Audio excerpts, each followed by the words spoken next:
どうもこえです。僕は今青森に来ています。今回は青森の魅力的な場所にたくさん訪れるんですが、この動画では青森市、弘前市、そして東北を代表する秘湯不老不死温泉にも行きます。いわゆる西津軽エリアですね。青森をがっつり観光するのは初めてなのでとっても楽しみです。それでは行ってみましょう。はい、で今いるのがここが青森駅です。昨日の夜青森空港に到着して今朝から観光スタートです。大阪とか東京からだったら多分朝便があるんで、それで到着して朝観光スタートできると思います。で青森駅はこれ見た感じ駅舎が新しくなってるんですね。2021年に完成って書いてましたし、ひらがなで青森駅っていう書いてるのがちょっと珍しいですね。なんか全国的にこういうひらがなにするっていうのは結構流行ってるところもあるみたいですね。親近感が湧くというか。はい、じゃあこれから朝食食べて観光行きましょう。で今は平日の朝なんですけど、駅前だけど人通りは少ないですね。結構東京で人混みで働き疲れてる人はこういう朝の方がいいんじゃないですか。青森は北国なんで夜日が沈むのが早くて朝早く活動する人が多いんですね。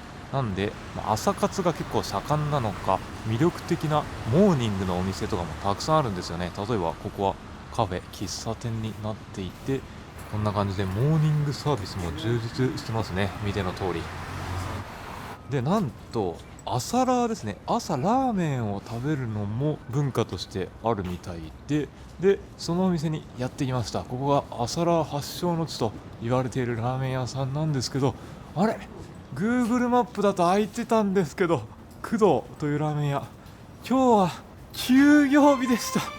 あれなんか後ろから声が聞こえてきたんですけど、今日モーリーさんと一緒に来てるんですけどね。わざわざ起きたのに早く。モーリーさんと来たらいつもこの展開になるんですよね。狙ってないのに。これなんで休業日なんですか。いや分かんないですね。なんか結構不定期ですね。これ見る感じだとこんな感じで、月曜休みが意外と多い感じですね。マジかよ。さすが休業日の男ですね。気を取り直してラーメン屋さんも結構たくさんあるんで他のお店に行ってみます。ここの左手にあるアウガっていう商業施設の1階にお店あるみたいです。でここの建物新鮮市場っていうとこがありましたね。こんな感じで美味しそうな海鮮のメニューがたくさん並んでますけど、でなんとここは朝の5時から開いてるみたいです。ここで朝ごはんも良さそうですね。普通になんでさっき1階って言いましたけど地下1階でした。ラーメン屋さんがあるのも。で中に入ってきたらこんな感じで本格的な市場が左右にずらーっと並んでますね。市民の方もこれ利用するでしょうね。上の階が市役所の駅前支店みたいな感じでした。でこんな感じで海鮮をいただけるお店もあるっていうことですね。なんか迷路になりそうなぐらいたくさんこれお店があるんですけどね。ほとんど海鮮売ってるお店なんですけど、これですね。ラーメン屋さんオレンジ色になってるとこありました。左手にラーメン屋さん。珍しいですよね。こんな海鮮市場にポツンとラーメン屋さんがあるのは。よし、朝ラーいただきます。煮干しラーメンっていうのが青森の朝ラーで定番なんですかね。当店一番人気って書いてるんで、しじみラーメンもうまそうだな。青森焼き干し中華左上のやついただこうと思います。それ以外も結構なんかオリジナリティあふれるラーメンがたくさん並んでますね。焼き干しラーメンやってきました。美味しそう。あっさりだしな感じで。よし。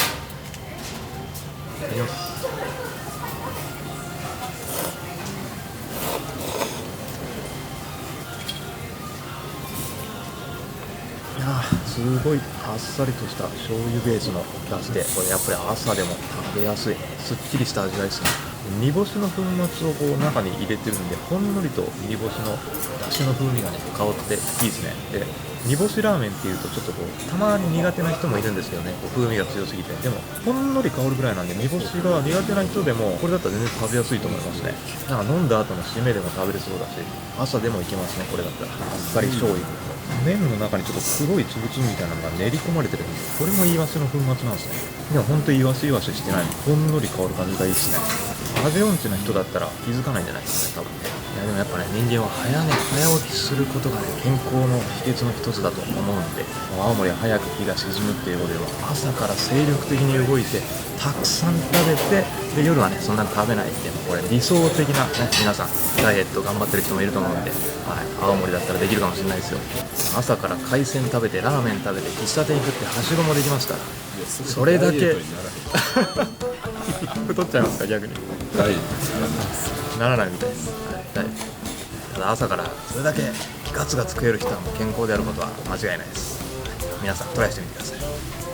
はい、じゃあ日本レンタカー青森駅前でレンタカー借りて行きます。冬なんでスタッドレスが標準でついてました。車乗ったらこの雪かきグッズもちゃんとありました。僕新潟住んでたことあるんで、逆にこれないと絶対冬は無理ですからね。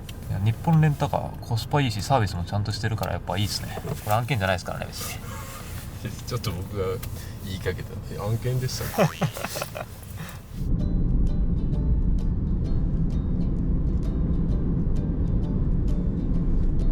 弘前に行く前に美味しいアップルパイのお店があるって視聴者さんに聞いたんで、ここでアップルパイ買って食べながら弘前までのドライブ楽しもうと思います。アンジェリックというお店ですね。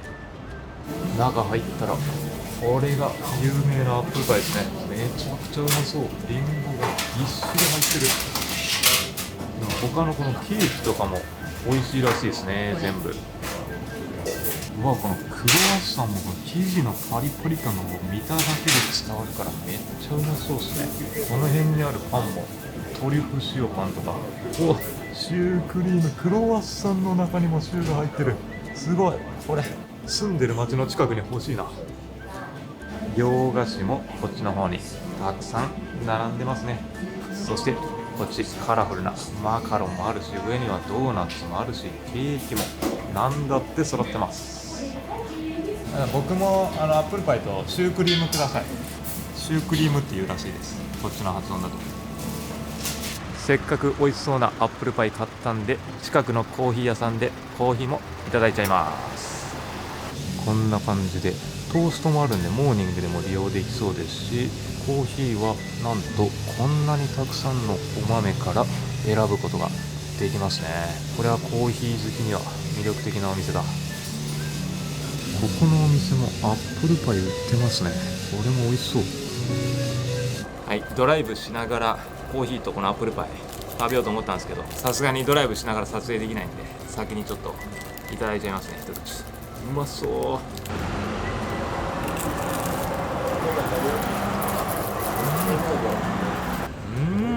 このサックサクの生地とこの表面にあるリンゴの甘い風味がたまんないですね。この薄くスライスされたリンゴの下にもちょっとこうぎっしりとペーストされたリンゴもたっぷり乗ってて、本当にリンゴの濃厚な甘みがしっかり広がっていく感じですね。やっぱこのサクサク生地の食感がいいっすよね。これだけぎっしりこのスライスされたリンゴが乗ってるアップルパイってなかなかないんじゃないですかね、表面に。さすがリンゴ県青森ですね。アップルパイもうまい。なんかもう森さん美味しすぎてむせちゃってますね。そしてシュークリームいただきます。皆さんも覚えてくださいね。シュークリームじゃなくてシュークリーム。お、なんか下に甘いソースみたいなのかかってる。なんだこれ、カラメル。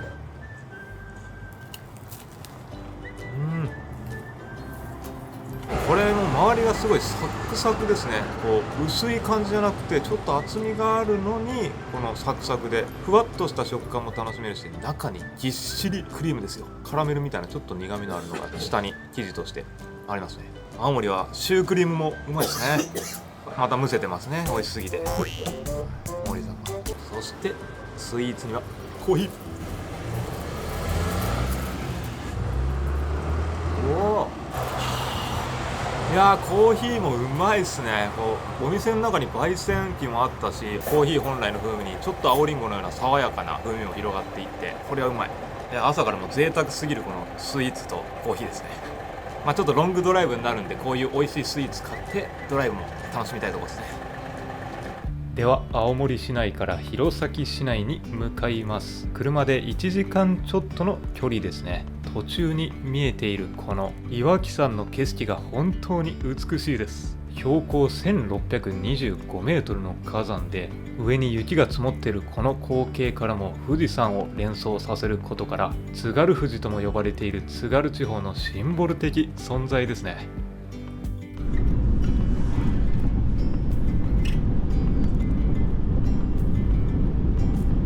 はい、弘前に到着しました。で、今からランチなんですけど、弘前はなんかフランス料理のお店が人口の比率に対して日本で一番多いみたいですね。明治以降に西洋の文化を積極的に受け入れた土地になっていて、大丈夫です、大丈夫ですよ、どうぞどうぞ。はい、今ちょっと郵便局の人中入っていったんですけどね、ここ美味しいですよって言ってくれたんで期待ですね。で、続きですけど、函館とかも明治以降に西洋の文化たくさん受け入れたエリアとして有名なんですけど、弘前もっていうのは知らなかったですね。はい、で店内入ってきてこんな感じでテーブルもたくさんあって、すごいフレンチっぽいおしゃれな空間ですね。席の空間も結構空いてて食べやすそう。ちょっと早く来たんでね、まだお客さんはいないですけど、でメニューはこれが左手がランチメニューで、A セット1900円って結構リーズナブルですね。これは少量にはなるのかな。 B のフルコースだとハーフサイズのものでオードブルから魚料理や肉料理全て選ぶことができるんですね。で3600円はシェフにお任せのフルコースで、右手がこれ今月のおすすめランチっていうことで、普通のフルコースよりもちょっと価格が抑えめでおすすめのメニューがいただける感じか。でコースは下にあるアラカルトのメニューから選ぶことができるようになってますね。かなりたくさんの種類があります。でこれがドリンクメニュー。今回車で来てるんでノンアルコールも下の方にノンアルワインがあるのはこれ嬉しいですね。こちらノンアルコールので夜泊まるんだったらワインも飲みたいですね。ワインリストこんな感じでたくさん並んでます。オードブル手前真ん中がベビーホタテのマリネ、その両脇がホタテのサーモン巻きで、右上が津軽鶏のロール香草風味と、その奥がごぼうのキッシュです。いや弘前がフレンチで有名なんてね、知らなかったですね。前回来たの僕学生の時ですからね。フレンチなんてそんなもう大人の上品なお店とか入る場合じゃなかったですよ。ホタテのサーモン、ホタテもシンプルに美味しいサーモンとホタテですね。ちょっとこうなんかほんのり甘い味付けがされてる感じかな。これが津軽鶏ですかね。地元の素材ですね。これ鶏はしっとりと焼き上げられていて、中に身が詰まって鶏の風味がしっかり広がっていてうまいですね。これがごぼうのチップが乗ったキッシュ。このキッシュのふわふわ食感にこうサクッとした食感でごぼうの風味が上品に広がっていますね。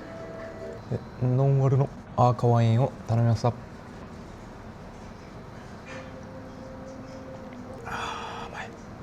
それぞれ上品に仕立て上げられてるんで、ちょっとこのフルーティーな感じが合いますね。こちらリンゴの冷たいクリームスープです。手前に乗ってるリンゴはそのままつまんでお召し上がりになるか、スープにつけてお召し上がりください。はい、これはね青森ではなく弘前で採れたリンゴですね。これが重要です。でも弘前と青森仲悪いんですかね。ちょっとわかんないですけどね。コメント欄で知ってる人いたら教えてください。長野と松本は仲悪いじゃないですか。仲悪いっていうかライバル心がねすごいみたいな。これうまいですね。クラムチャウダーのリンゴバージョンって感じですね。これめっちゃうまいわ。なんかクリーミーでリンゴだからただ甘いだけみたいなイメージを持っちゃいそうですけど、やっぱリンゴはちゃんと酸味もあるんで、甘みと酸味のバランスがめちゃくちゃ良くて、それでいてクリーミーな上品な風味も広がっていくっていうね。いやこの弘前のフレンチと弘前のリンゴと全てがこうまとまったマリアージュした素晴らしい一品ですね。1日目からもうアップルパイも食べたし、リンゴしてるものをね堪能してますねちゃんと。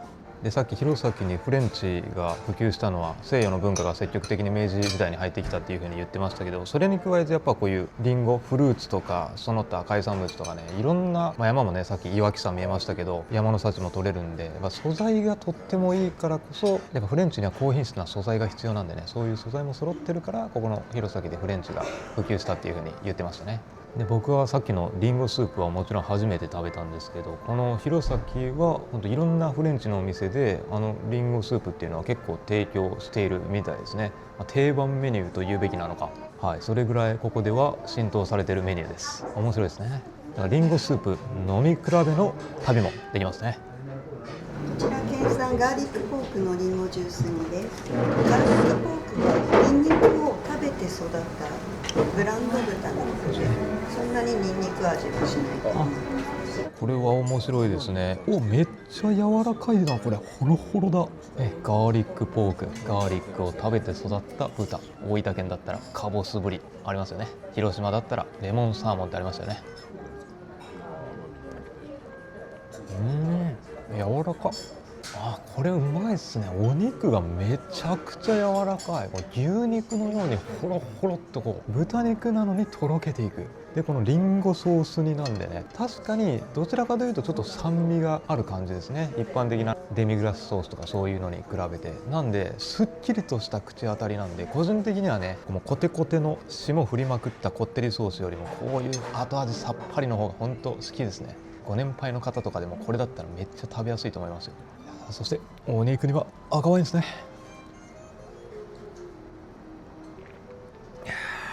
最高ですね。お肉に赤ワインもう一杯いきたいですね。ノンアルコールやけどね。これはね飲みたいんですけど本当に飲めないですね、はい、車だから。右下がリンゴのフランという焼き菓子ですね。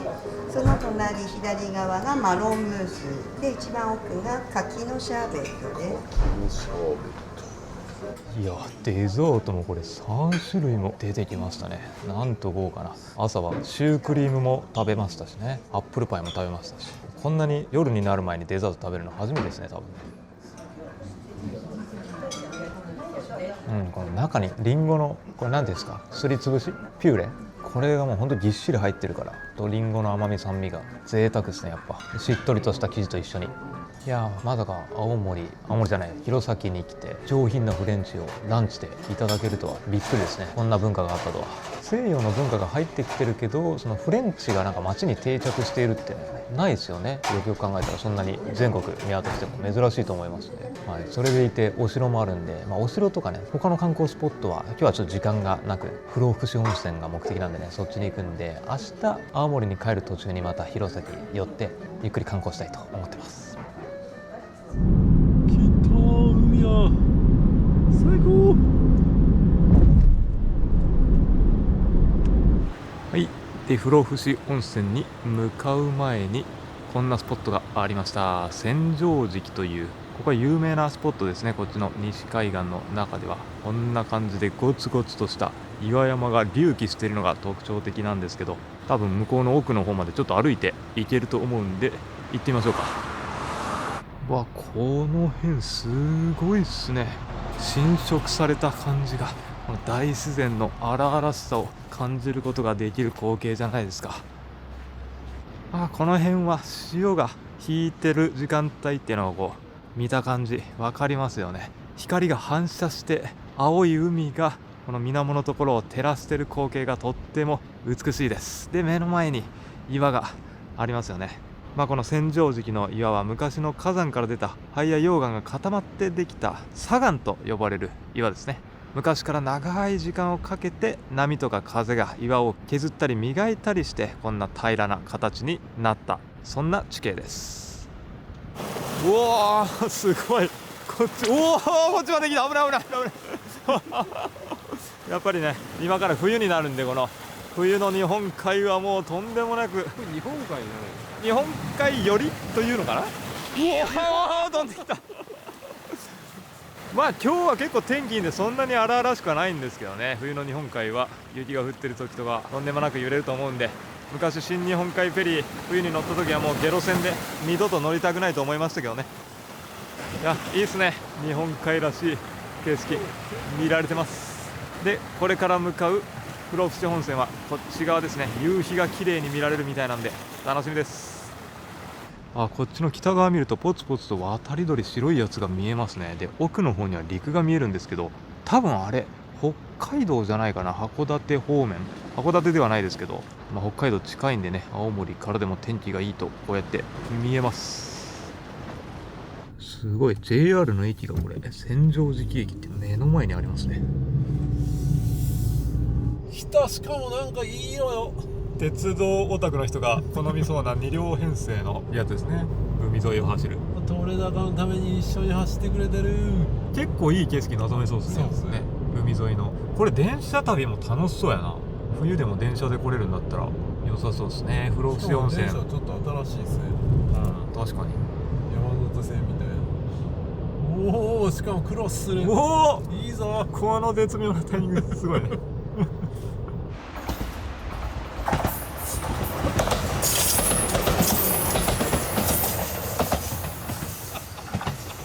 僕らが撮り鉄みたいになってるよ。めっちゃ撮り鉄やってるやん。ここですね。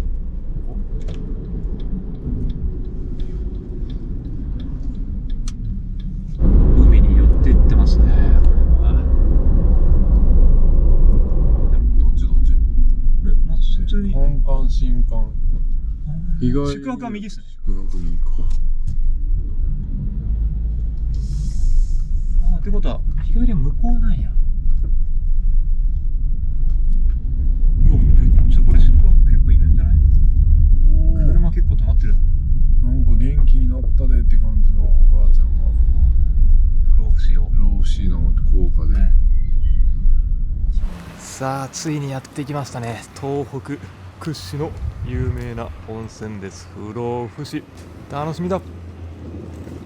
さあでは中に入っていきます。ここの不老不死温泉、以前からずっと気になっていたんですけど、日本海を望む絶景温泉があり、海辺の露天風呂として全国的に有名です。海と一体化した、まるで日本海に浸かっているかのような開放感を味わえて、特に夕暮れ時の景色が圧巻で、オレンジ色に染まる海を見ながら入浴できます。不老不死温泉という名前がインパクトありますけど、古くからある温泉で、この温泉に入れば若返る、長生きできると言われてきて、人々の願いが込められた名称になったんですね。今見えている右手の先に客室があるんですけど、真ん中抜けていったところには大浴場、そして海辺の混浴露天風呂は左手の廊下ずーっと奥に進んでいったところにあるようです。後で行ってみます。はい、客室に向かいます。予約したのは和室の海側のお部屋だと思いますね、確か。では入ります。221号室。中入って広々玄関、そしてシンプルな和室で広々空間で快適そうですね。2人でも十分な広さがあります。そしてここは何といっても眺望でしょう。もうここからでも綺麗な海が見えてますね。カーテン開けてこんな感じで、うわー、素晴らしい日本海の大海原を客室から望むことができます。目の前、本当にすぐそこに海なんで、波の音も心地よく聞こえてきますね。季節によってこの波の高さとか見える風景も変わってきそうです。真冬になればより大荒れの荒々しい日本海が望めるんでしょうね。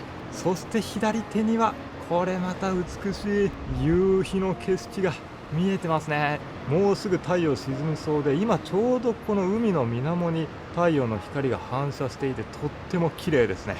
日本でも有数の夕日スポットとして有名なこのエリアですから、この後ね、露天風呂に行って夕日を眺めながらゆっくりと温泉に浸かろうと思います。楽しみ。この手前側の広縁にある小さな椅子に腰掛けながらも海の景色、そしてサンセット望めそうですね。こりゃ最高だ。で、奥にあるのはあれは鏡かな。あとタオル掛けがあって、こっちの右手には下に空気清浄機とかコップ、電子ケトルで、冷蔵庫も結構大きいのがありますね。中は空なんで、下の売店とか自動販売機でドリンクは調達すると。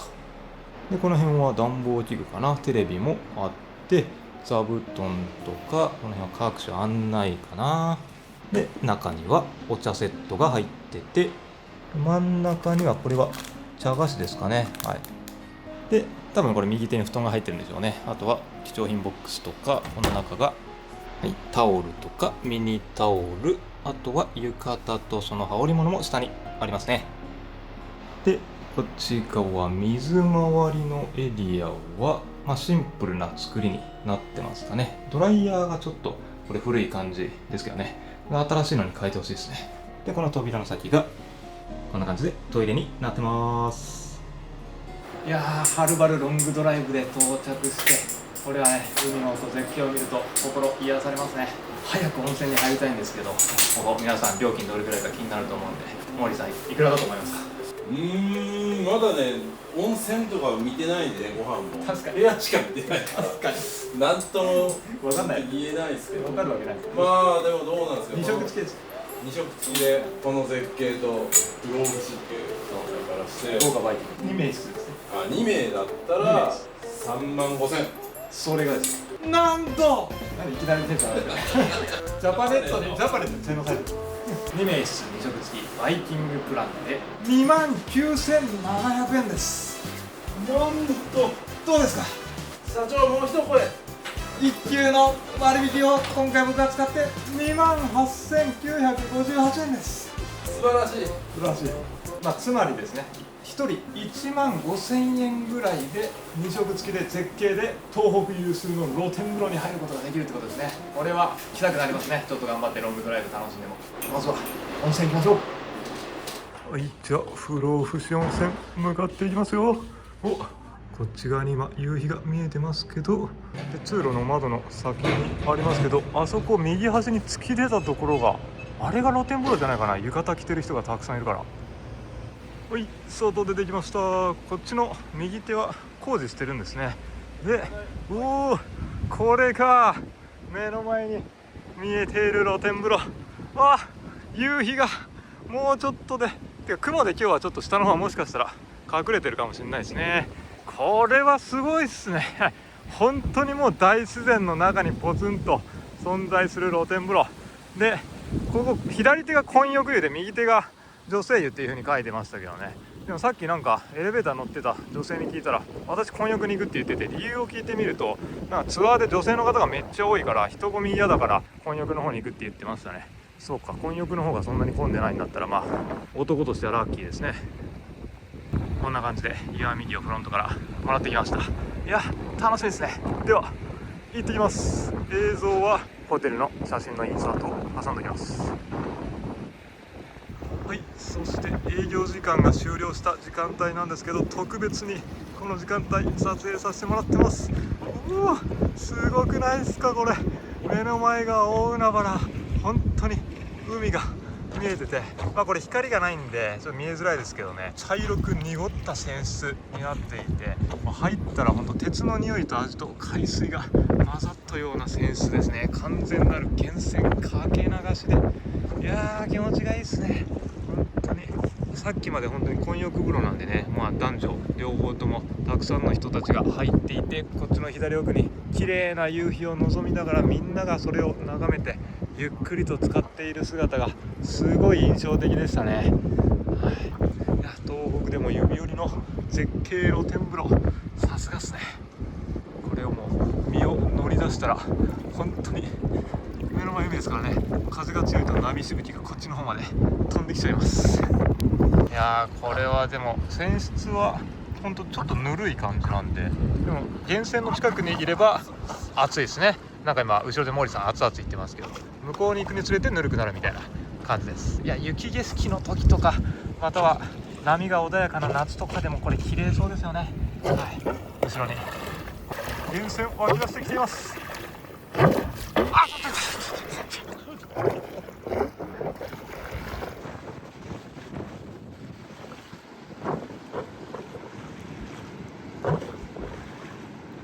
はい、で今お風呂出たんですけど、お風呂場はこんな感じでも簡易的な脱衣スペースしかないんで、正直湯上がりの時はね、これ真冬だと寒いです。なんで不老不死温泉なんですけど、これ寒くなって不老不死どころかもうすごい鍛えられるというかね、下手したらこれずっと行ったらちょっと免疫下がっちゃうんでね、皆さん気をつけてください。あとね、僕タオル持ってきたんですけど、そのタオルなくなってたんですよね。最後に出ていったねおじさんたちの誰かがね、僕のタオル取っていったんですよ。多分持ってくるの忘れてね。で女風呂はこんな感じです。ちょっとコンパクトな作りですね。こっちの左手側が夕日進んでいくんで、夕日は女風呂から見えづらいです。逆に朝日はこっち見よくにもしかしたら望めるかもです。で外出る時これね、館内用のスリッパと外用のスリッパ履き替えるんですけど、本当はこの毛利さんみたいなスリッパを僕持ってきてたんですけど、スリッパも誰かに取られちゃいました。は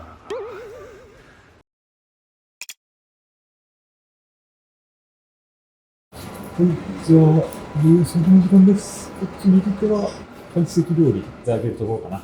ビュッフェはこっち奥進んでいったところ。これかな。ビュッフェ会場こんな感じで結構広々とした空間で、奥の方に品が並んでますね。平日ですけど賑わってます。さあご飯、ここがライブキッチンにあるエビの天ぷら、そして野菜店に抹茶塩とかもありますね。これ深浦産の塩とかも使われてます、地元のものが。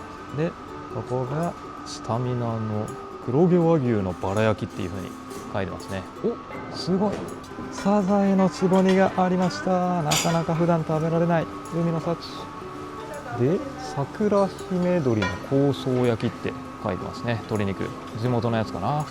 でこの右手がマグロが見えてますけど、なんとこれ本日の深浦マグロっていうのはこれ有名なんですね。水揚げ量青森ナンバーワン。ここで取れたどでかいマグロの解体ショーをやってくれるみたいです。すごいねこれ。目の前でこんなでっかいマグロ見たの初めてだわ、人生で。これはいわき高原の豚ロースト。これも地元のものですかね。うわすごい、これは焼きたてというかね、温められた状態で出してくれるキノコとサーモンのくるみバター蒸し。この辺もちゃんと温められてますね。ポートフにけの汁ってなんかこれ有名なんですかね。こちらの方言でけんちん汁って書いてますね。で津軽そばで、ここには海鮮塩焼きそば。なんかこれもちもち具合が伝わってきて麺もいい感じで、隣には豚の角煮で、うわ煮卵もうまそうだな、ちゃんと味がついてそうで。そして隣にはこれがラザニアです。これは青森県産のマトウダイの味噌漬け焼き。マトウダイ最近どっかで食べましたね、美味しかった。津軽風の茶碗蒸しって書いてますね。おおすごい、海鮮鍋までありますね。これマグロが一番の煮物だとは思いますけど、ハマチにこっちには深浦のサーモン、地元のお魚がありますね。一番右手にはヒラメです。この辺は小鉢ですかね。左手にアワビとイカと貝のおひたし、右手がほうれん草ごま和え。これはもずくかと思ったらつるつるわかめの酢の物って書いてますね。右手にバンバンジー。これも青森名物じゃないですか。のっけ丼、たくさんの海鮮がこの中に乗ってるんですけどね。青森市内だったらあさってとか行くと思いますけど、好きな海鮮を乗せて食べるっていう感じですよね。このご飯の上にもちろん味噌汁もあります。漬物も海鮮、イカのキャベツ漬けとかありますね。お野菜、サラダ類も並んでますけど、ここにも深浦産地元のトマトがありますね。デザートは至ってシンプルな感じかな。このケーキがこっちの方にもあります。でもこれは北海道産のクリームチーズのプリンです。素材にもこだわってますね、ちゃんと。フルーツはパイナップルとみかん。和食ベースではありますがチーズも置いてます。ドリンクはソフトドリンクは普通に飲むことができるんですかね、無料で。こんな感じでいろいろ揃ってますけど、リンゴ 100% ジュースもあるじゃないですか。さすが青森。あとはほうじ茶があって、もちろんコーヒーもあります。この辺は有料ですね。飲み放題プランとかも1キュッパ1980円であるんで、左手に日本酒、この辺はビール、アサヒ、キリンがあって、一番右手にはハイボールですかね。奥には日本酒や焼酎も置かれてますね。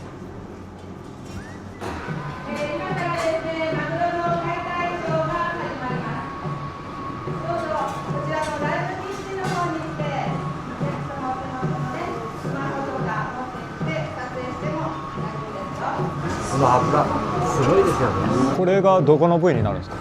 釜ですね。釜。この辺が大きなるこの辺が中トロ赤身。中トロ赤身。こっち側が一番霜がやっぱお腹の部分が左手の部分が乗ってるんですね。これ1匹 どれぐらいかかるんですか？お金は。35キロ。は1キロ4000円とする。1キロ4000円で35キロあるんですか？とんでもない額になりますね。でも儲かるって聞きますよね、マグロは。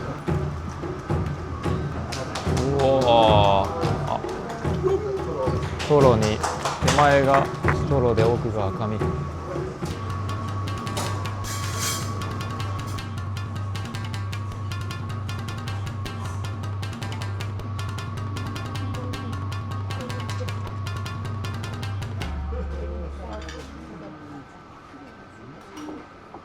はい、ビュッフェ取ってきました。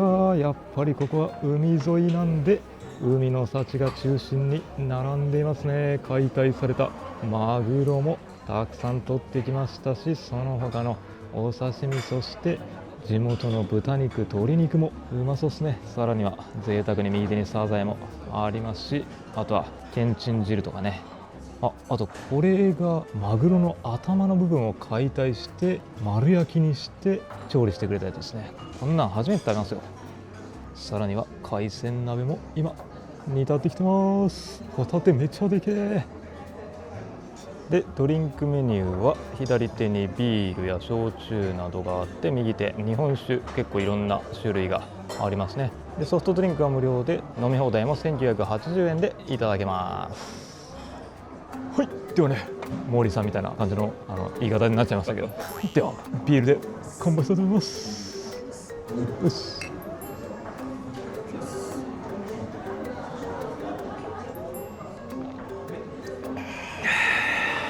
いやー、男はやっぱりねビールですよね。喉がスカッとしますね、ノンアルでも。さあ、ではマグロからいっちゃいましょう。まずは赤身です。いや、さばきたてだからやっぱ美味しいですね。全然マグロなのに生臭さがないですね。赤身でこうさっぱりとした風合いで、全然僕はやっぱ九州の人間だから知らなかったんですけど、大間のマグロっていうのが有名で、その大間にたどり着くまでの途中のこの辺りの深浦マグロっていうところでね取られたということです。たどり着く前に取られたマグロっていうことでね。なんで僕ねちょっと油したものよりも程よい油の乗り方の方が好きなんで、もしかしたらこっちの方が好きな可能性ありますね。大間よりも深浦マグロ。そして中トロ。赤身よりもちょっと脂が乗ってきてね、これはこれで美味しいですね。人生と一緒ですね。若い時は若い時でまだまだ脂が乗ってない純粋な心で楽しむと。でこの中トロはねちょっとずつ脂が乗ってきて、これはこれでまた僕ぐらいですかね、30代ぐらいで楽しさがあると。そして脂が乗りに乗った大トロですね。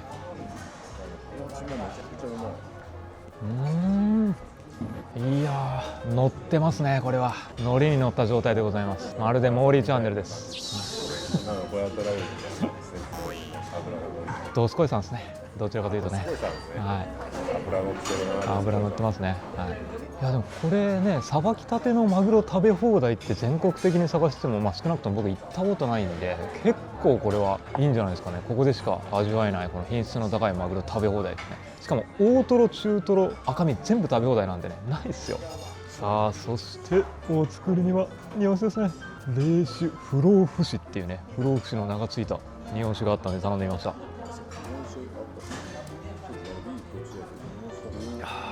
なんかちょっとまろやかな風味があって、ほんのりと辛み、甘みが広がっていく感じですね。そんなに癖のない、すっきりとした感じがしますね。不老不死温泉で不老不死になって、不老不死冷酒でも不老不死になります。どちらかというとお酒は寿命を縮めます。でもそう考えることが一番寿命を縮めるので、食いたいもん食えって思った方がいいですね。さあ、他のお刺身はどうかな。ハマチ。ハマチは白身魚だとは思うんですけどね、結構脂もしっかり乗っててジューシーでうまいですね。そうするとヒラメ。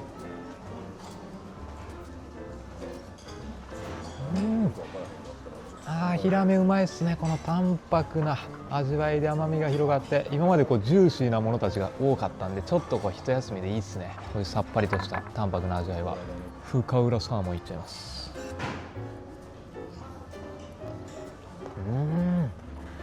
いやー、とろっとろで甘々ですね。サーモンもうまいです本当に。街中とかでもちょっとお寿司食べたりしたんですけど、そこの街中のお寿司屋よりも美味しい気がしますね。これ海沿いだからいい魚取れるんですね。こっちの方日本海ですから。そっか、日本海やっぱ魚美味しいんだな。でこれが桜姫鶏の香草焼き、これも地元ブランドなんですね。表面が程よく香ばしい香りを出してくれててね、鶏肉もこれ結構品質高いですね。いわき高原豚ロースト、いわきさん見てね、ドライブ来ましたね今日。これも豚めっちゃ柔らかくてうまいですね。香ばしくて、これはビールが合う。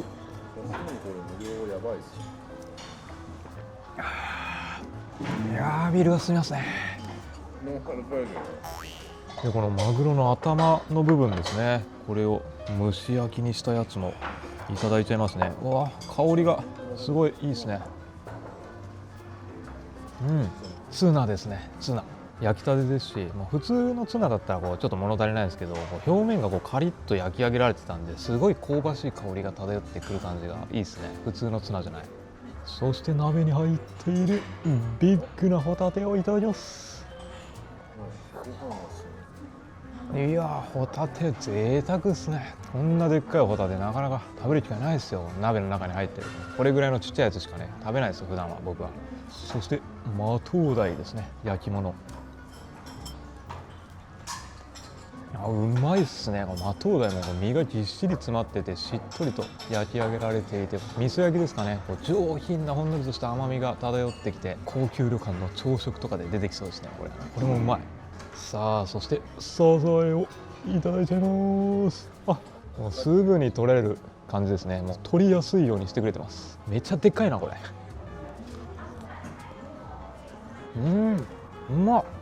これめちゃくちゃうまいですね。嫌な生臭さが全然これもないんですよね。もう下の肝の部分の苦みもすごいいいアクセントになってて、こっちの身自体がちゃんとでかいからサザエ自体の旨みもめっちゃ味わえる。いやー、やっぱ品質が高いですね。青森はもう言わずもがなこの海に囲まれて、海産物がもうとんでもなく美味しいです。海産物はもちろん山の幸とかこのお肉の品質も普通に高いですね。いやー、これは黒牛温泉来てよかったですね。温泉の品質もめちゃくちゃいいし、ご飯も美味しいし、でビュッフェとかもなんかとりあえず品数いっぱい揃えましたみたいな感じじゃなくて、厳選されていいものを地元のブランドとかをしっかり使ってるっていうところがいいですね。僕ももうそろそろ最近は品数絞って高品質っていう方がなんか好みになってきたんで、いいなっていうふうに思いましたね。いや、これは明日からの青森旅も楽しみですね。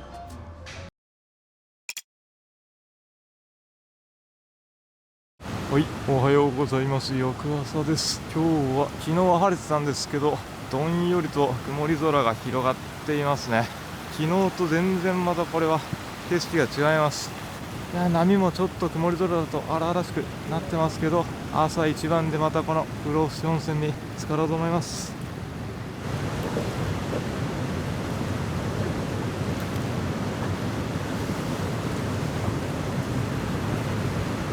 はい、そして大浴場を撮影させてもらってるんですけど、こんな感じで左手に体を洗うスペースがあって、まず真ん中にこれは多分温泉じゃないのかな、ブクブクとジャグジー風呂になってますね。でこっちの右手にこれが茶色く濁ってるんで源泉かけ流しの温泉ですね。で中にも窓ついてるんで、奥の方に海の景色望めるようになってます。そしてなんと大浴場にはこれですね、水風呂がついてるので、こっち側にはサウナ。いやー、やっぱ温泉施設にはこのサウナがあるなしで満足度全然変わってくるんで、これは嬉しい。でなんといっても見どころはこっちの露天風呂ですね。これですよ、露天風呂。めっちゃ良くないですか。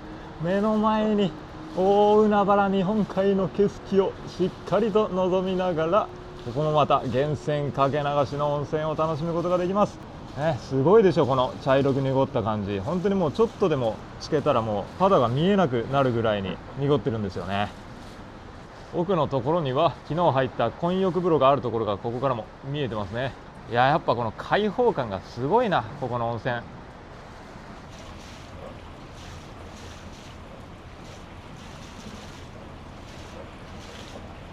で、洗面台もこんな感じでリニューアルされてピカピカですね。ドライヤーもあります。やっぱ日本屈指のこの秘境有名温泉宿なんで、こんな感じで有名人の方のサインがたくさんありますね。いや、こんなにサインを飾ってくれるんだったらね、モーリーチャンネルのサインも飾ってほしいですよね。お、小屋がありますけど、小屋僕じゃないな、古谷さんですね。はい、ということで朝風呂浴びてきてめっちゃ気持ちよかったですね。朝のこの素晴らしい大海原を眺めながらゆっくりと使って大浴場にサウナにも入ってきました。はい、じゃあ朝食いきます。はい、朝食会場やってきました。この辺は小鉢に乗せられたおかずがずらーっと並んでますね。明太子かな、卵焼きもあって、ホッキ貝サラダ、この辺また海鮮が使われてますね。ツナマヨと自家製の朝といえば豆腐ですよね。で、焼き魚も美味しそう。朝食では一般的ベーコンとウインナーもあって、ご飯のお供海苔に納豆、梅干し。お、これは面白い。リンゴカレーがありますね。絶対食べましょう、これは。で、白米に加えてなんと麦飯もあります。お、味噌汁は結構大きなお豆腐も入ってていい感じですね。さらにご飯のお供とろろもあります。朝からお作り、本日のお刺身は昨日の夜もあったハマチですね。パンはクロワッサン香草パンがあります。サラダは結構シンプルな感じですね。トマトとレタス。デザートはフルーツポンチに蜜リンゴっていう大きく刻まれたものがありますね。そしてヨーグルトには人参ソースに、こっちの右手には深浦産青トマトのジャム。ローカル色があっていい感じ。朝もリンゴ果実 100% ジュース飲めます。あとは緑茶にコーヒー。はい、朝食取ってきました。このリンゴカレーがめっちゃうまそうですね。で、朝からお刺身もいただくことできますし、分量的にも結構ちょうどいいんじゃないかな、朝食にしては。夜に引き続き品数絞って良さげなものが並んでます。よし、じゃあ早速リンゴカレーをいただきます。すごいまろやかでコクもあるし、確かにリンゴのほのかな甘みと酸味が口に広がる感じもありますね。言われないとリンゴって気づかないかもしれないですけどね、確かにリンゴを思い浮かべながら食べるとちょっとそういう風にもするなっていう風な風合いですね。いや、うまいですね。昨日からリンゴ食べない瞬間がなんかない気がしますねそれぞれの時間帯で全部リンゴが口の中に入ってます。さすが青森。そしてハマチもいただきます。昨日の夜に引き続きちゃんと脂が乗っててうまいですね。で、自家製の豆腐も豆腐うまいですね。とろとろ滑らか。そして大好きなとろろご飯、これがね自然薯料理ですね。いや、間違いないうまさですね。これはもう、朝食もいい感じですね。このリンゴが本当特徴的ですよね。こんなリンゴ食べたことないですよね。ちょっと透明感あふれる感じで、普通のリンゴの食感のようにシャキシャキですね。なんか見た目コンポート、そういうちょっと柔らかい感じかと思ったら、シャキシャキのリンゴですね。うまい。いや、もう本当昨日の夕食と同じく品数絞って品質の高いものが置かれてるって感じで、結構品数が多くてガヤガヤしてる朝食ビュッフェ会場とかもありますけど、ここはめっちゃ落ち着いてますね。客層とかも含めて、のどかな朝を過ごせます。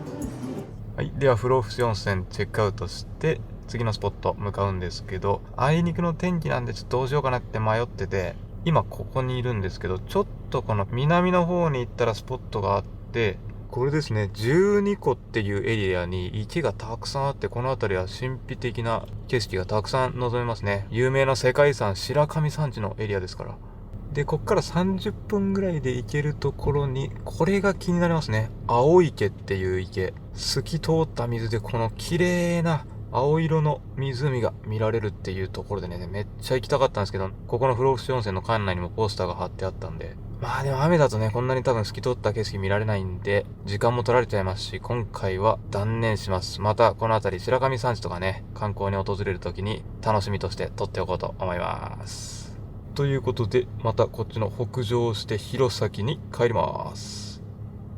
はい、ちょっととあるエリアに立ち寄ってみたんですけど、この辺りはもう大自然いっぱいで、あまり商業施設とかないんですけどね、唯一ファミリーマート、コンビニ発見して、この辺りが深浦町、深浦町、どっちかわかんないですけど、深浦産サーモンとかありましたけどね、まあそれなりの規模の町だと思います。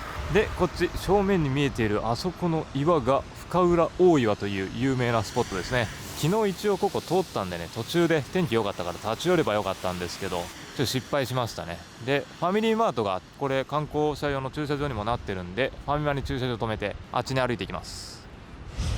ここもゴツゴツとした岩がいいですね。で、あそこ道ができてるんで、奥の岩まで歩いていけるっぽいですね。カモメたちがたくさんいますね。ようこそ西津軽海岸へと言わんばかりにたくさんお出迎えしてくれてます。中に入ってきたら神社もあるんですね。赤い鳥居がありますけど、いやー、風が強くてやっぱ寒いっすね。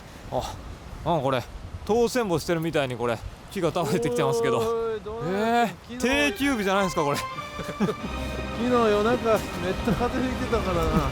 これ全部流れてきたのかもしれん。昨日そんなに夜中風めっちゃ強かったんですか？そうっすよ。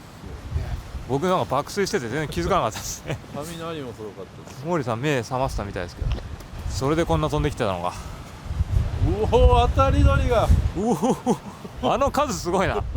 一気に飛んでったね。俺らがこっちに来た瞬間飛んできましたよこれ。とんでもない数やね。これ糞落とされたりしないのかな、大丈夫かな。お疲れだよ。彼女らはどこに飛んでいくんですか？これはこっち側だから北の方面ですね。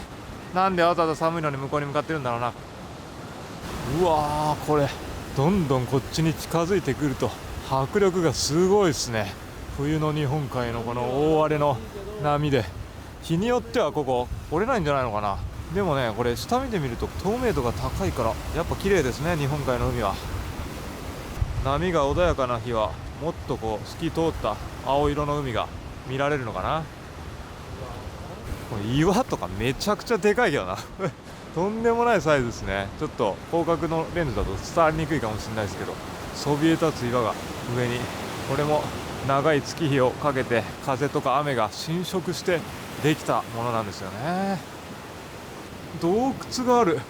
島旅やんこれ。すごい。結構ちゃんと整えられた。青森グルメ旅やん。島旅やん。いや、この先何が見えるのか。この光がこっち側に照らされてきてるのがすごい神秘的な光景だ。いや、ワクワクしますねこれは。なかなかこんな光景見られないんじゃないですか。抜けた先には、いやすごい、このより荒々しい波を目の前で望むことができます。ラムネのようにシュワシュワっと波が湧き立ってますからね。とんでもない。晴れた景色で穏やかな海もいいですけどね、ちょっと曇った荒々しい景色もこれはこれでいいんですよ。で、まだまだ階段がありますね。こっちに登っていくと何があるんだ。登ったら今度はさっきまで車で走っていたこっちの国道沿いが見えてますね。いや、やっぱ上からまたこれ見下げると全然迫力違うわ。より広範囲見渡せるから。で、まだまだあります、こっち側道が。これすごいですね、傾斜がとんでもないな。これトヨタスタジアムとか駅前不動産スタジアム並みの傾斜だこれ。さあ、このめちゃくちゃ傾斜が急な階段を登ってきます。これはね、足元気をつけないと滑ったら下に急降下しちゃいますから。おお、ここなんか岩の上にも登れそうだし、左手を見るとうお、これもまたすごい光景。これ先端の方まで行って写真とか撮ったらね、いい写真撮れそうですけど、まあ僕はそんな危険を犯す系 YouTuber じゃないんでね、わざわざ向こうに乗り出して写真を撮ったりはしないと思いますけど、ね、皆さんあんま危険なことはこれしないでくださいね。トゥモローネバーノーツ感あるな。果てしない闇の向こうにカモン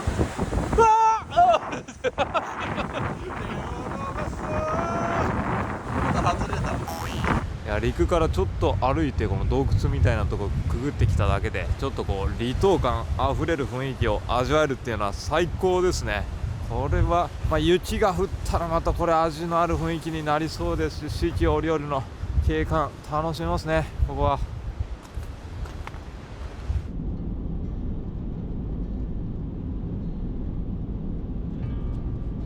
日本一の大イチョウ。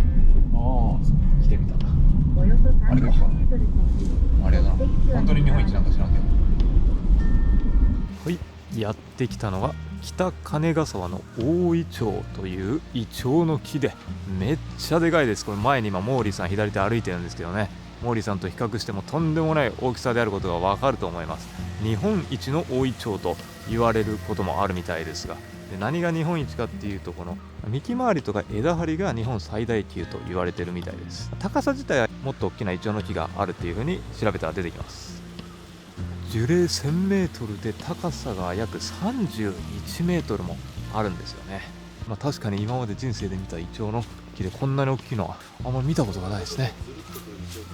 あ、これは見応えありますね。この下に絨毯のように広がってるこのイエローが圧巻ですね。素晴らしい。なんか紅葉なかなかこの YouTube のチャンネルで見に来ることがないんで、こういう景色多分あんま見せたことないと思うんですけど、僕もこの目で見たのが初めてかもしれないですね。これだけ綺麗なイチョウの葉が下に敷き詰まってるのはめっちゃ綺麗で、これ夕方から夜にかけてはライトアップされるみたいですね。なんでこの時期だったらおすすめは、この時期っていうかこの時期しかあれか紅葉はしないのか、夜来るのも結構いいと思いますね。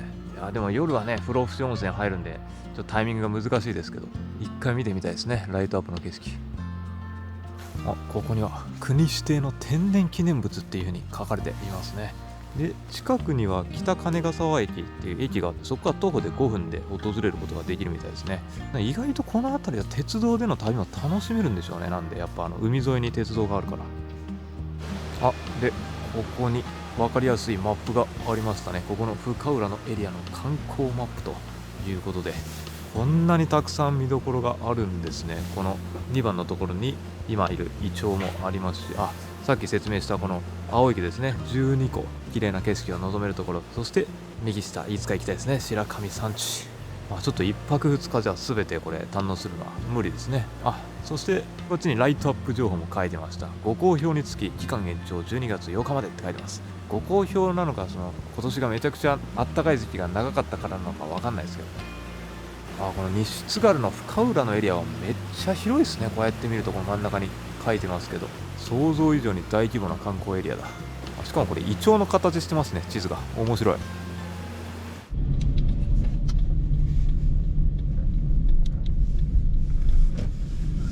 虹のマートに近づいてきた。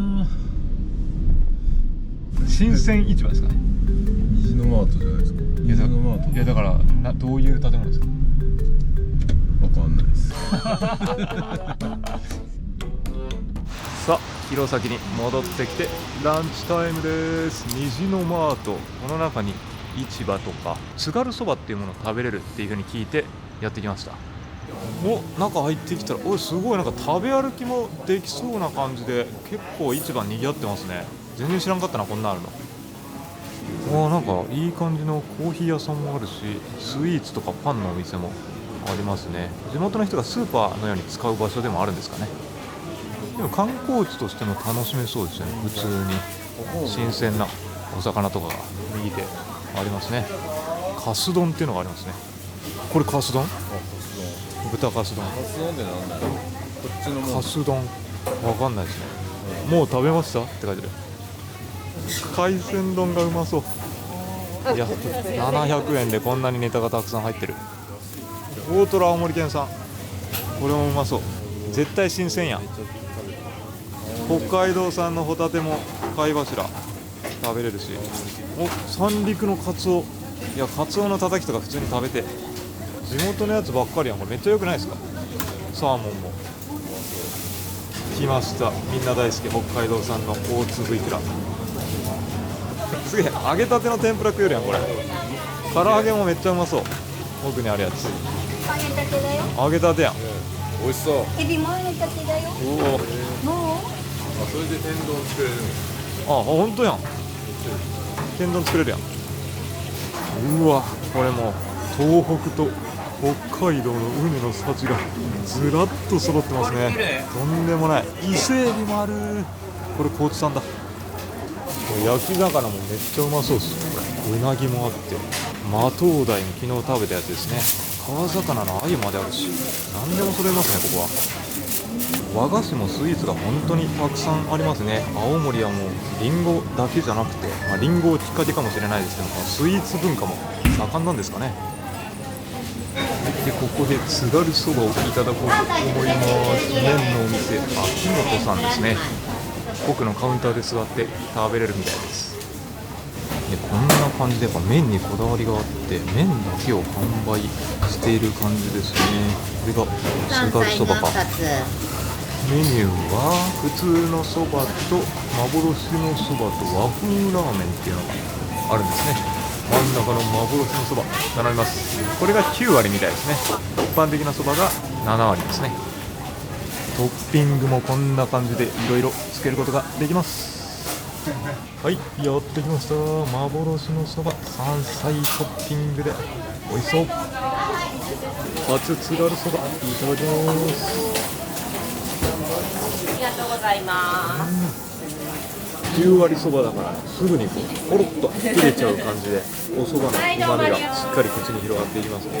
で、津軽そばは結構他のそばよりも食感が柔らかいみたいですね。完成まで3日かかるみたいですね。3日間寝かせて食べる特殊なそばです。で、イワシの焼き干しで取った出汁でね、すごいこう素朴な落ち着く味ですね。美味しいんでね、スープ全部完食しました。いやいや、残ってるやん。完食する予定なんですけどね、先に動画撮っちゃおうと思ったんですけどね、バラされました。飲んでます。ちょっとこの海鮮丼があったんで、700円めっちゃ安いからいただいちゃおうかな。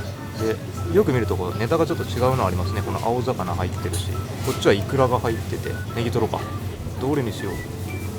買っちゃいました。マグロにサーモンにネギトロに、これ下は何だろう、カンパチかな。あとはホタテもあるし、大きなエビと卵、めっちゃ豪華で、これで700円はすごい。いただいちゃいます。これが中トロかな。あ、うまい。とろけていきますね。生臭さありません。サーモンもサーモンも甘い。カンパチ、いや、品質高くてご飯進みますね。ホタテ、いや、ホタテめちゃくちゃうまいなこれうまい。いや、やっぱ自然豊かな県っていうのはいいですね。ここ弘前駅の結構近くだと思うんで、街中だと思うんですけど、街中でもこんなに美味しい海鮮をね、気軽に食べられるっていうのはやっぱ素晴らしいですね。ちょっとゆっくりご飯しすぎてね、時間なくなっちゃいそうなんで、この後お城見に行きたいと思います。お、青森といえばリンゴがありましたね。1個35,800円もすんの？あ、1箱か1個かと思った。いいやつかな、これは。特選って書いてるから。あ、1個売ってましたね。これ1個500円みたいです。なんか品評会で使ったリンゴって言ってたんですけども、真っ赤ですね。これめっちゃいい色してる。今日ホテルで食うか、これ。自分で選べます。あ、ダメダメですね。僕が選んだやつがいいですね。これとこれとこれと、むしろ選んでください。こっちか。ああ、やっぱ見る目があるな。八百屋さんになりますよ。本当ですか。直感が素晴らしいですね、僕は。何を見たんですか。こうもう直感で行ったんですけど。軸のまず太さですね。この軸があ、これですか？これの長さ？この太さ。あ、やっぱりな、僕これだと思ったんですよ。最初に言はいった太さだとこれ細いじゃないですか。そうですよね。軸が太いと栄養が行き届いてるから。そう。この島が出てるのと、あ、島が出てる。そうですね。なるほど。汁でいうとこのオレンジかかってる方がいいです。あ、へえ、そうなんだ。浅いよりも深い方が。あ、深い方がいい。人間もやっぱ軸が太い方がいいですよね。人間と同じですね。一緒ですね。うん、しましまもあった方がいいですね、人間は。島も切った方がいい。そういうこと。はどう？それに行きましょはい。う。はい。これは勉強になるな。スーパーマーケットでいいの選べるようになるわ。お客さんのね。ありがとうございます。これ500円ですね。はい、こちらは500円になりますね。は勉強料はサービスでいいですよ。そうですね。この動画を見た皆さんの勉強代も0円ありがです。とうございます。ありがとうございます。はい。で、今弘前公園、弘前城があるところにやってきましたね。正面に見えてるこれもめっちゃ大きいイチョウの木ですね。下が黄色い絨毯になってる。なんか入り口間違えて工業高校入り口っていう誰も人がいないとこから入ってきたんですけど、今なんとか目の前お城に近づきましたね。これはいや初めて見ます、弘前城。実際にこれ近くにやってきて見てみるとそんなに大きな天守閣ではないですね。他の大阪城とか名古屋城とか姫路城とかそういう有名なところに比べて、まあここも有名なんですけどね。ただその規模感であるのかなって思ってくるとだいぶちっちゃいなっていう印象ですね。とはいえ歴史あるお城なんでね、約400年も前に津軽市によって建てられたお城で、この小さな天守閣が、これは小さなものとしてこれはこれで、ね、特徴的なお城でございます。昔から残る貴重なお城の一つで、1600年代に落雷で初代の天守閣が実は消失したみたいですね。その後1810年に現存するこの3種の天守が再建築されたということで、でも1800年代ってことは200年以上ずっとここに居続けてるっていうのは素晴らしいことですね。で、ここの弘前は何といっても桜が有名ですね。ここの桜が日本最高という人も多い、日本三大桜の一つですよね。このお城の周りにもこんな感じで桜の木がたくさんあります。当然今はもうすぐ冬ということで桜は全然咲いてはいないんですけど、秋だったら紅葉も結構綺麗に見えるみたいですね。さっきイチョウの木も本当に綺麗でしたよね。黄色の絨毯で、オレンジ色もね、これ見る限りではちょっと下にも落ち葉として落ちてるのが見えますね、たくさん。さすがに今の時期は繁忙期ではないので人はかなり少ないですけど、春は相当な賑わいを見せる弘前公園、弘前城です。で、周りに桜の木があるんですけどね、この桜の木は実はお城を守る役割も果たしてるみたいですね。石垣の隙間にこの桜の根が張り込んでいて、で石垣が崩れるのを防いでるっていう風に言われてるみたいです。美しい景色も作りながら大切なお城も守ってくれる役割を果たしていると。いや、一度はちょっと見に来てみたいですね、日本一の桜を春に。で、ガイドブック見たらもうやたらと桜祭り、この弘前の桜の情報ばっかり、それしか出てこないんですよね。秋もちょっといい感じですけど、どれだけやっぱだから春に来ることをお勧めしてるかっていうのがよくわかりますね、ガイドブックが。なんでこの時期に来る場合は時間があったら訪れる感じでいいんじゃないのかなと思いますね。あとはお城好きの人も来て楽しめるんですかね。下には蓮の池が見えていますけどね。この辺もねすごい枯れ果ててます。モーリーチャンネルのトゥルルルルルの状態になってますね。こういう枯れ果てたものを見るマニアの人は来るといいかもしれないですね。すごいあれですね、もう特殊な人たちですね。なんかやっぱいろんな人いますからね。哀愁漂う風景を見たい人は、こんな感じも本当はダメってみんな言われるけど、いやこれがいいんだよと。でもその視点は大事ですね。大事ですね。やっぱり、一見これが大したことないものをやっぱり美しいものに見られる人間っていうのは人生楽しめます、ね。そういうことです。ということで今回来たわけですよ。そういうことです。そんなことを教えてくれるんですね。この辺りが本来だったら桜祭りが開かれていて、ライトアップとかも盛大に行われているエリアだと思います。やっぱこの時期は来る必要ないですね、この弘前城は。さっきあんなことを言いましたが、よっぽど時間に余裕がある人以外は春や秋の紅葉綺麗な時期、雪景色も良さそうですね。そういう時に訪れたい場所です。でもこれ見てみたら冬に咲く桜とかあるんですね。こんな感じで、こんなにピンク色の、でーでーでーでー、来た来た来た。もっといいのに変えてくれましたよ、これ。さすがですね、分かってますね。これ多分ねライトがピンク色なんじゃないのかな。で雪景色も桜っぽく映してくれてるような感じがありますね。いやこれ見たいですね。でもねだから雪降った時は来た方が良さそうですねこれは。いやでもこの公園自体はかなり広大な敷地ですね。天守閣はちっちゃいですけど歩き応えがあるというか、桜がここ咲き乱れていたら本当に綺麗な光景望めそうですね。この外堀の池に反射して。で変な場所から入ってきたみたいなことを言ったんですけどね、工業高校前から行っちゃって、で駐車場そこの市役所あたりに止めたんですけど、めっちゃ目の前にこれメインの入り口ありました。ライトアップされてる。どっから入ってんねんみたいな感じでしたね今日は。はい、なので参考にしてください。こっちの駐車場からちょっと隠れてこの門が見えてなかったんですよね。はい、こっから入ったら迷わないと思います。案内もしっかりしてて。市役所の前にあるスターバックスがこれ西洋風の建築でレトロですね。やっぱ弘前がこれ西洋の文化を受けてるってことがよくわかりますね。市役所の前にこんなおしゃれなスタバがあるとこないですよなかなか。うお、このスタバ国指定の登録有形文化財でした。通りで素敵なわけだ。なんか海外だとありそうだけど、日本でこのスターバックスがこういった歴史的建造物に入ってるのって結構珍しいんじゃないですかね。道後温泉にも確かあったな。はい、お城の前に素敵な喫茶店がこれねちょっとレトロな感じあったので来てみました。この大正ロマン喫茶店ですね。はい、混み合ってたら早く終わる可能性ある。やばいなこれ、大丈夫かな。混み合ってはないよね、大丈夫でしょ。でここが藤田記念庭園って言って素敵な庭園ですね。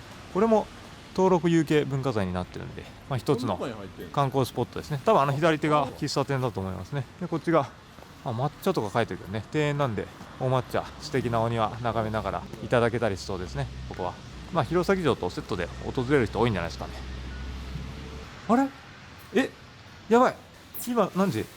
ラストだ16時だけど16時7分や。ちょっと行ってみるか。大丈夫かな。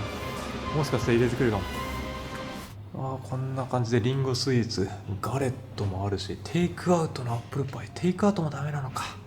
じゃあ残念だな。なんかお休み多いな。でもねやっぱ今閑散期なんですね。スイーツ以外もランチもいただける感じですね。カレーとかもあるし、乳糖のリンゴパフェとかあるよ。これもうまそうですね。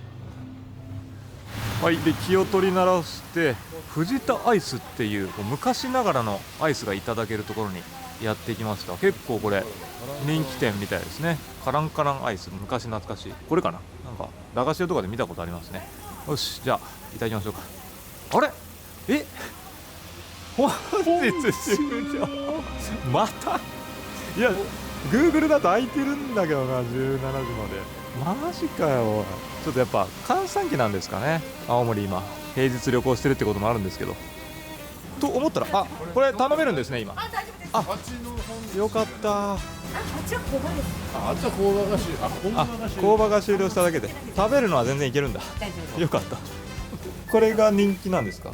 どれがリンゴ？どれが人気のメニューですか。名物が主にリンゴとリンゴのやつ。バナナ。バナナもなんですか？バナナもあるんだ。通常はね、桜祭りになるとリンゴが大体出てるんですよ。なるほど。で通常ねあればバナナ。そうなんですね。そうか。観光客。青森の人はリンゴを食べないんですか？バナナを食べたい。食べますよ。食べるんですか？でも人気があるんですね、バナナ。そうですね。ちょこっとここ果肉が乗っかってるんですよ。本当ですね。この上のところにね。で、これがジャンボアイス。王林ちゃんがオーレンジ。今日出た。オーリンじゃん。いや知らないって言うんですよ。いや芸能人が僕はあんま分かんないです。毎日出てるじゃないですか。毎日出てるんですか。めっちゃ出てる。テレビ見てないから。ヒルナンデス出てるんですか。ヒルナンデスは分かるけどあんまりこの人のどういう名前っていうのは分かんない。そうなんですね。これがあれなんですね。じゃあ家でそうですね。たくさん家庭で食べれる。盛り付けしてこれがオーリンちゃんが好きでこのまま買っていくんですよ。このまま買っていくんですか？じゃあオーリンちゃんも来たことあるところですね。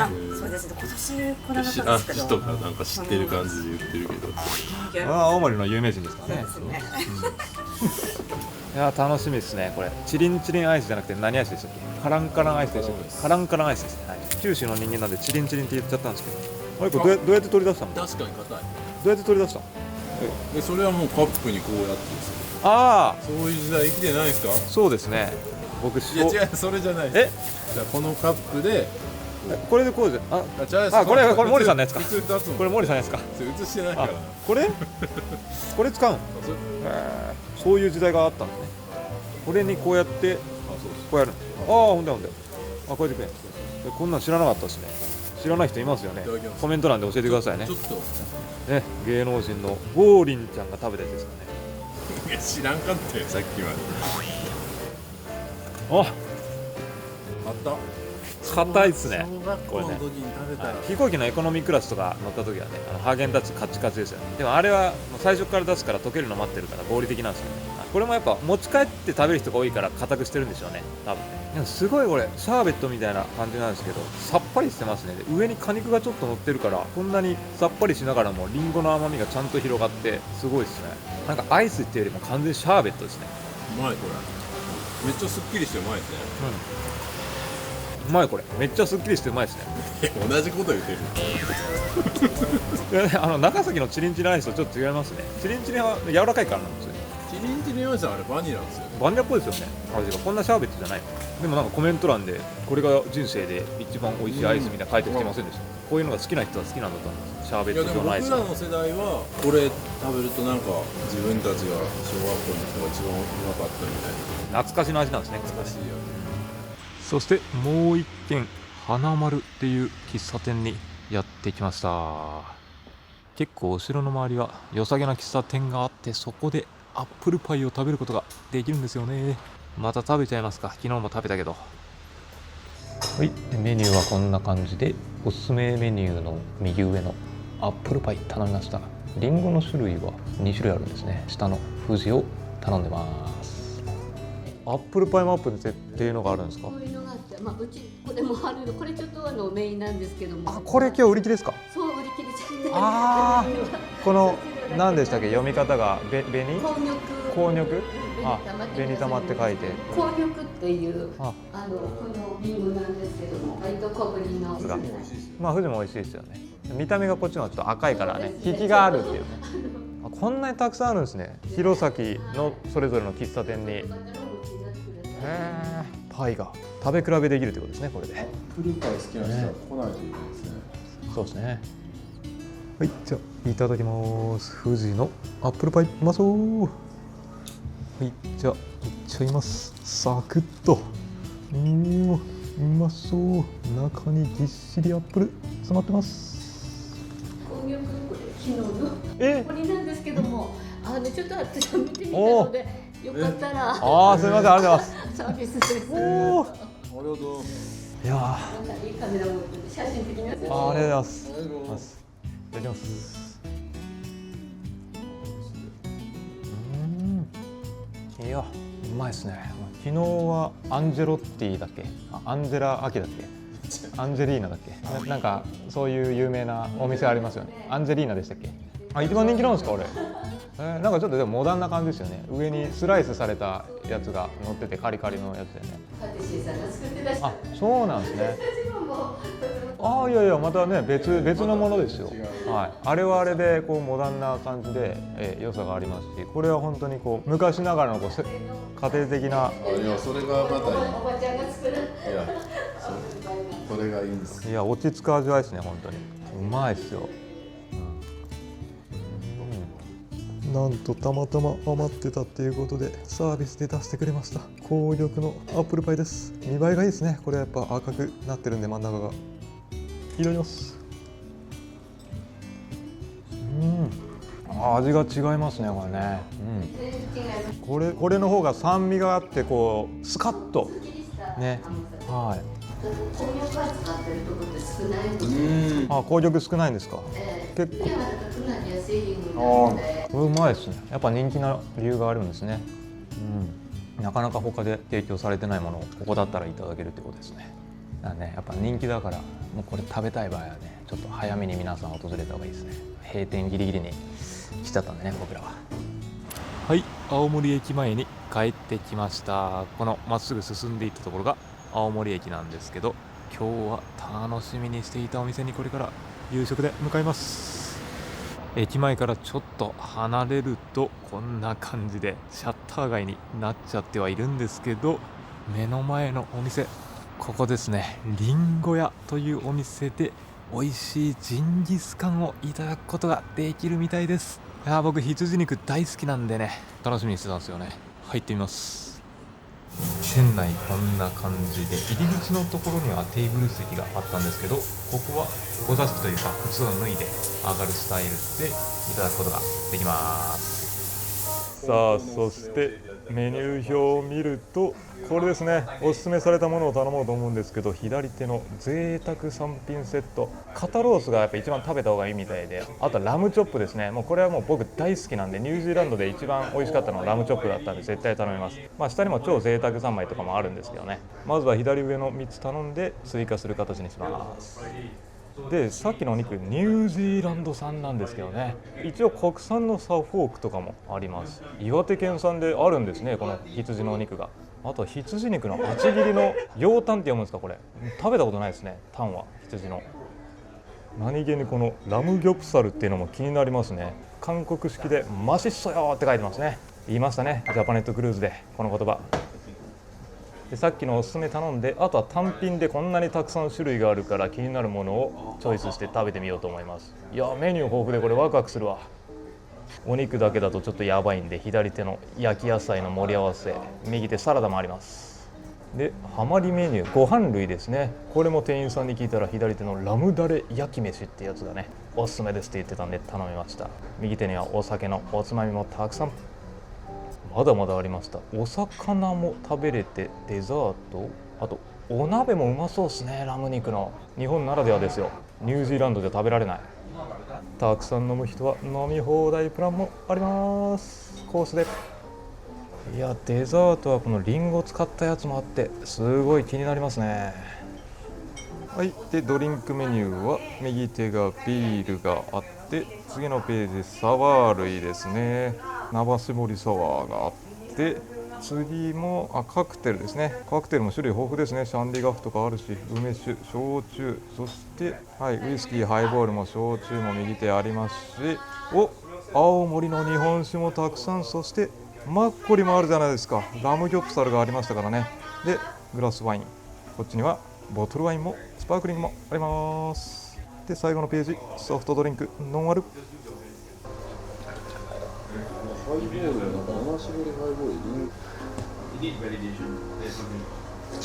泡多すぎやろ。一応ご説明させていただいてもよろしいでしょうか。お願いします。一応北海道とかのお鍋って溝は開いております。そうですね。なんですが、うちのお店の鍋はここに穴が開いております。なかなか穴が開いてるお鍋ってなくて、じゃあ下に流れてしまわないっていう。逆に流れることによってさっぱりですね。ラム自体がヘルシーなお肉なので、そっちの方が好きやわ。そうです。で、こちらお葉の炭を使っております。なので、この穴が開いてることによって炭からの遠赤外線でラムの肉って柔らかいんですけども、より一層柔らかくなります。で、余分な脂が落ちます。で、豚とか鶏とか牛とかのお肉に比べて一番カルニティの多いお肉です。すごい、全部焼いてくださるんですね、これ。なんで一番美味しい感じで一番最初召し上がっていただきたいので、レクチャーはさせていただきます。なんでうちの店に電話に来てくれたんですか？あれですね、視聴者さんが美味しいですって言ってくれたんです。青森っていうとやっぱり海鮮の方が召し上がる方々が多いじゃないですか。確かに。やっぱり北海道とかでジンギスカン召し上がっていただく方の方が多いのに、ジンギスカンでいいんですかみたいな。なんか海鮮は、飽きるじゃないですけど、ずっと海鮮じゃ嫌じゃないですか。ですし、北海道も近いですし、絶対美味しいやろみたいな。北海道でジンギスカンの方がいいんじゃないのかなって私的には思ってて、でもやっぱジンギスカンってなかなか他で食べれないんで、こっちの南の方の人からしたら。だからなんかあったら僕は食べに行きたくなって。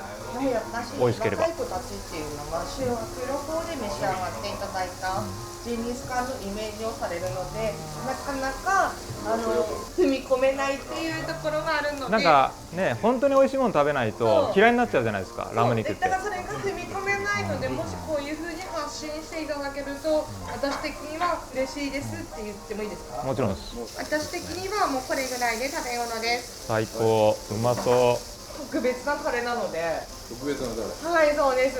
青森ならではのタレなので。ここでしか食べられない。そうです、その通りです。リンゴ使ってるわけじゃないんですよ。それも教えられません。極秘。極秘です。はい、じゃあ森さんと乾杯です。もう今焼き頃ですからね、早く食べないとね。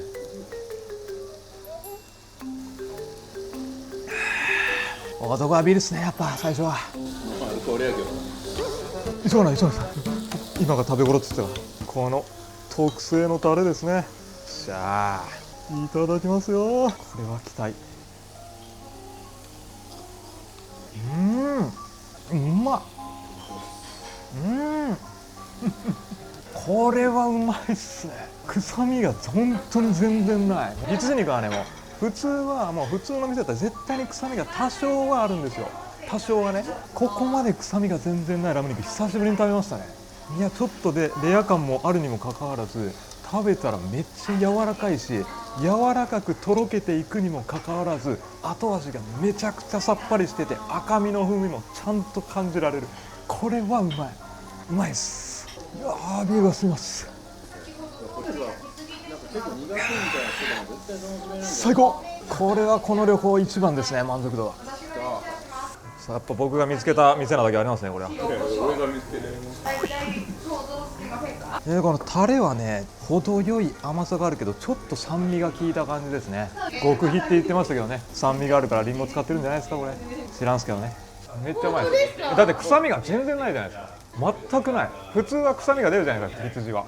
そう、目がいいっていう方もいらっしゃる。まあそうですね。いらっしゃるんですが、やっぱし今の生ラムっていう文化にこの頃なってきてるので、マトンの方がいいっていう方も今いらっしゃいますし、ちょっと私の中では何とも語弊があるので言えません。当たり前じゃないですか。今なんかそういう世の中になってきてるが言葉を発してませんし。どっちかみたいなことは言えへん。どっち派みたいな。ジェンダーレスみたいな。コンプライアンス。コンプライアンス。そうそうそう。コンプライアンス。いや、僕はこれ好きですね。本当にニュージーランドでスーパーで買って食べたラム肉ですね。子羊の肉もこんな感じで臭みゼロでしたね。臭みが好きな人もいるんで、それはそれで多分なんかメニュー頼めば食べれるんじゃないですかね、もしかしたらね。こちらのタレを使って作ってるチャーハンです。こちら骨付きのお肉になります。やっぱし骨がついてるので、しっかり焼いていただかないと、ケンタッキーみたいにこうスルッと取れないので。じゃあこれはちょっと焦げ目がついた方が。そうですね、はい。で、こちらお塩と胡椒を振っております。いやー、ひっくり返しました。これもうまそう。ジューシーな赤身肉が見えてます。さあ、特製のこのチャーハンをいただきます。これもうまいですね。程よい甘みとちょっと酸味が効いてて、バランスがすごくいいし、濃すぎない適度なこの絶妙な。今セットのお肉の最後のお肉をお持ちしました。一番最初に召し上がっていただいた肩ロースを醤油ベースのタレにつけて煮込んでおります。カロリーが多い方が美味しいじゃないですか。はい。今ここで溶かしバターを作ります。そうすると溶かしバターに絡めて召し上がっていただくとより一層美味しいです。いいですね。体に悪いものは美味しいです。間違いない。まだまだしっかり焼いた方がいいんですね、これは。早く食べちゃうと骨付きのこの一番美味しいところが食べれないので、私的にはしっかり焼いていただきたいんですが、なるほど。我慢できない人は大体早く食べてます。はい、ラムチョップが食べ頃になりました。店員さんがね、もう完璧に焼き上げてくれました。いきますよ。これを楽しみにしてました。ラムチョップ。これはタレにつけていいんだよな。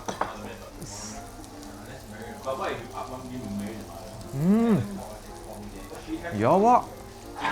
めっちゃ柔らかい。これがね、ちょっとだけこう獣臭がするんで、やっぱりね、そういう風味が好きな人向けのものがあるってことですね。でも嫌な臭みじゃなくてね、本当にこれラム肉だなみたいなね、適度な獣臭がする感じで、でも本当にね、結構肉厚なのにめっちゃ柔らかいんですよね。いや、これはたまらんっすね。いやー、ビールが進みますね、これ。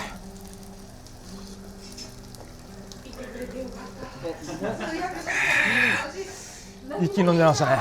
めっちゃ量あったのに。ノンアルコールですか。さあ、これがさっき最初に食べた肩ロースだけどソースタレがついてるからそのまま食べてって言ってましたね。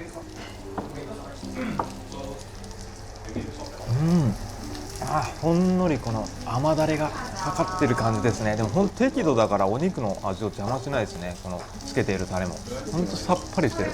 これもうまい。はい、そして青森らしいりんごサワーがやってきました。これすごくないですか？果肉がぎっしり中入ってますからね。この上は普通のりんごで下はすりつぶされたやつかな。わ、これすごいねっとりした感じが。おー、すごい。なんか本当にすりおろしりんごジュースみたいな果肉が上に上がってきてるよ。うまそう。これやばいな。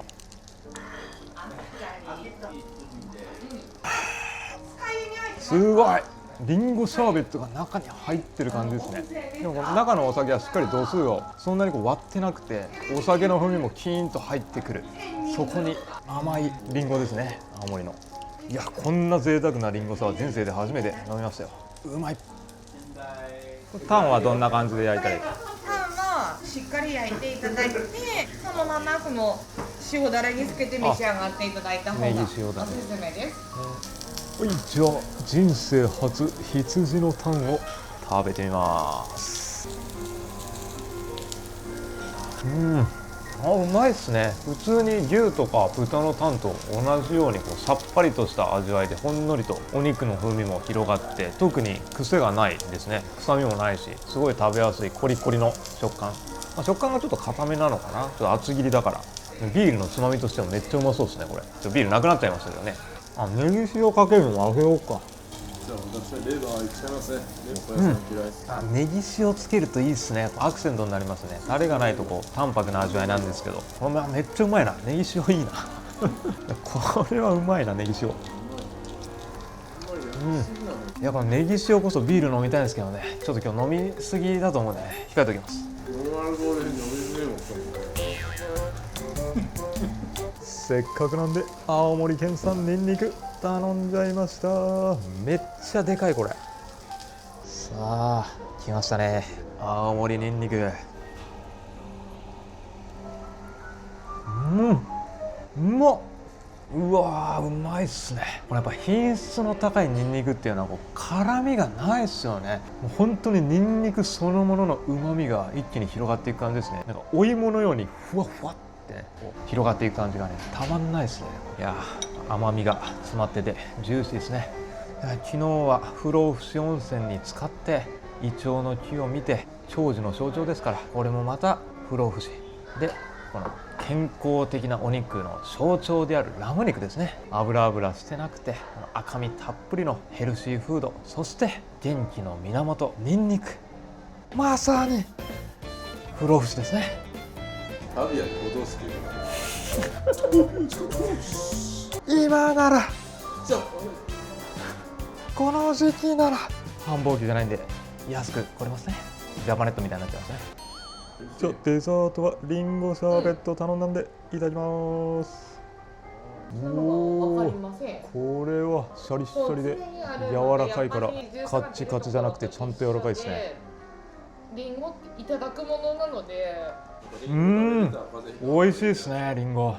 いやでも、ね、なんかこれシャーベットでここまで濃厚な甘みがちゃんと出てるリンゴシャーベット初めて食べたかもしれないです。本当にめっちゃうまいです。うまい。果肉もちゃんと乗ってるのがすごいですね。もちろんです。普通乗らないですね。乗らないですか？まあ乗らないですよね、なかなかね。果肉までちゃんとは。これは後味すっきりだ。でも仲が悪いわけじゃないです。弘前と青森は。青森が城下町だから弘前の人がなんで青森が県庁所在地やねんみたいなのは思ってそうですよね。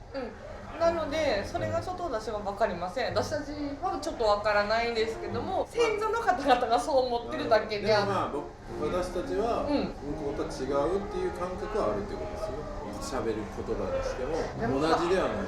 違うんですね。津軽と青森、津軽じゃない、弘前と青森と八戸で言葉がちょっと違ってくるっていうのは知らなかったですね。津軽はまた違うんです。一緒なんですか？それも津軽も結局青森って長いじゃないですか。こう大きいですよね。そう、長いので普通の都会とは違ってあっち行ったりこっち行ったり行くのって一日では行けない環境にありますよね。だからそんな言葉も違う。そうで、やっぱりそのゆえに言葉が変わってしまうのて、じゃあ結構それぞれになんか文化というか独立心みたいなのそうがらしくて、ありそうですね。面白いですね。まあ兵庫も一緒っすよね。兵庫もやっぱ西と東と全然。それだけバチバチするのは結構でもどこでもあることじゃないですね。長野と松本とか多分同じですね。要は松本城があって長野は城とかないので県庁所在地なんで。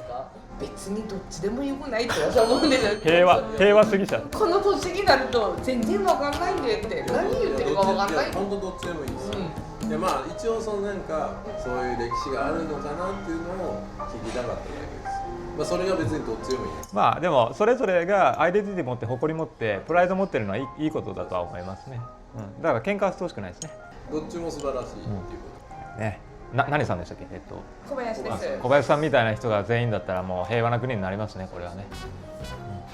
はい、ご飯食べてホテルに帰ってきました。今日泊まってるホテルはホテルジャルシティですね。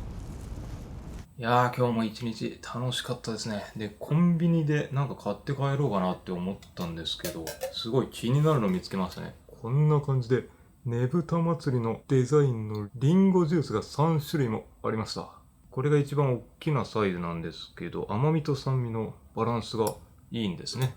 見る限りだと。で、これが酸味すっきりって書いてるんで、ゴールドですね。はい、酸味が強めのやつで、これが銀のねぶたっていう風に書いてます。完熟まろやかなんで甘みが強めのやつですね。コンビニにもこんなご当地のドリンクがあるのはすごいですね、青森。じゃあ真ん中のやつちょっといただきましょうか。残り2本は後日のホテルで飲もうと思います。いただきます。